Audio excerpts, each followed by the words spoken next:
मेरे ऊपर 50,000 का इनाम है और मैं अपने आप को पुलिस के सामने समर्पण करने आया।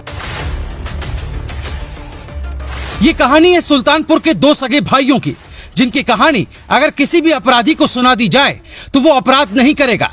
तिवारी भाइयों का ऐसा खौफ था कि सुल्तानपुर से जौनपुर तक दोनों से कोई पंगा नहीं लेता था। दोनों भाई पुलिस को हमेशा चकमा देते थे। जब पुलिस हार गई तो वो हथियार चलाना पड़ा, जिससे अपराधी और अपराधी का खानदान भी डरता है।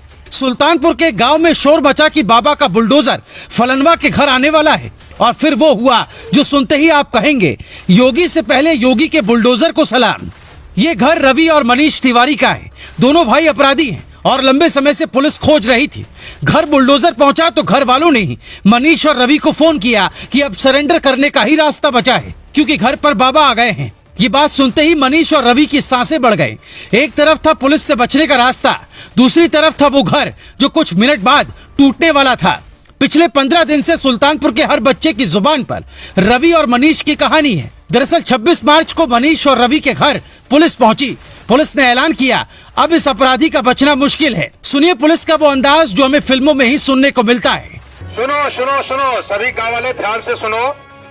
सातिर अपराधी रवि उर्फ वीर तिवारी तथा मनीष तिवारी, जो कि थाना कनौदी कला के मुकदमा अपराध संख्या 22/22 धारा 386, 387, 393 भादवी में वांछित अपराधी है। इसके खिलाफ माननीय न्यायालय एसीजेएम 3rd जनपद सुल्तानपुर महोदय द्वारा NBW वारंट और धारा 82 की आदेशिका जारी की गई है। 94, 54, 40, 43, 41 पर इसके बारे में सूचना देता है, पकड़वाता है तो उस व्यक्ति का नाम गोपनीय रखते हुए 25,000 का इनाम दिया जाएगा। हालांकि एक भाई ने सरेंडर किया, लेकिन दूसरे ने हिम्मत दिखाने की कोशिश की। रवि तिवारी ने कुछ दिन बाद ही पुलिस के सामने सरेंडर कर दिया, जबकि मनीष को लगा वो तो डॉन है, कौन पकड़ पाएगा, ये तो यूपी पुलिस है, ऐसे ही कहती।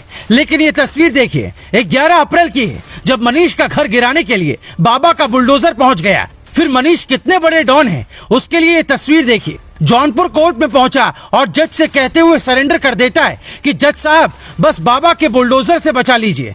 यानी 10 दिन के भीतर दोनों भाइयों को पुलिस ने ऐसा सपना दिखाया कि दोनों खुद जाल में आ गए। घर बच गया, लेकिन अगर वो अब कुछ करने की कोशिश करेंगे तो शायद ना तो वो बचेंगे, ना ही घर बचेगा। अब आपको बताते हैं कि दोनों भाइयों को पुलिस क्यों खोज रही थी। मनीष तिवारी हिस्ट्री शीटर रवि तिवारी का सगा भाई है। दोनों भाइयों को विलन बनने का शौक बचपन से ही था। वक्त के साथ वो अपराधी बनते चले गए। एक वक्त ऐसा आया कि ये पक्के वाले अपराधी ये सोचकर बने थे कि ऐश की जिंदगी जिएंगे। दोनों भाई से कोई पंगा नहीं लेता है। सुल्तानपुर में मनीष और रवि को जानने के लिए आप इतना समझिए कि दोनों पेट्रोल पंप को ऐसे लूटते हैं जैसे कोई फल की दुकान से एक अंगूर लेकर खा ले। दोनों भाइयों पर पेट्रोल पंप लूटने से लेकर कई ऐसे मामले दर्ज हैं जो बताता है कि दोनों अपराधी से डॉन बनने के रास्ते पर थे, लेकिन मुलाकात योगी के बुलडोजर से हो गई और कहानी यहीं खत्म हो गई। फिलहाल इस कहानी को ग्लोबल भारत टीवी पर सुन रहे अपराधी के परिवार के लोगों से इतना ही कहना है, कोई अपराधी सिर्फ इसलिए नहीं बनता कि उसके साथ गलत हुआ है।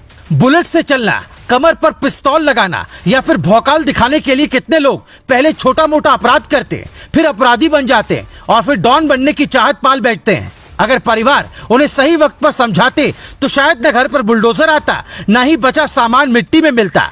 अब रवि और मनीष जेल की रोटी खाए और परिवार समाज के ताने सुने, इसलिए कोई एक गलती करे तो उसे अपराधी बनने से सभी रोकें।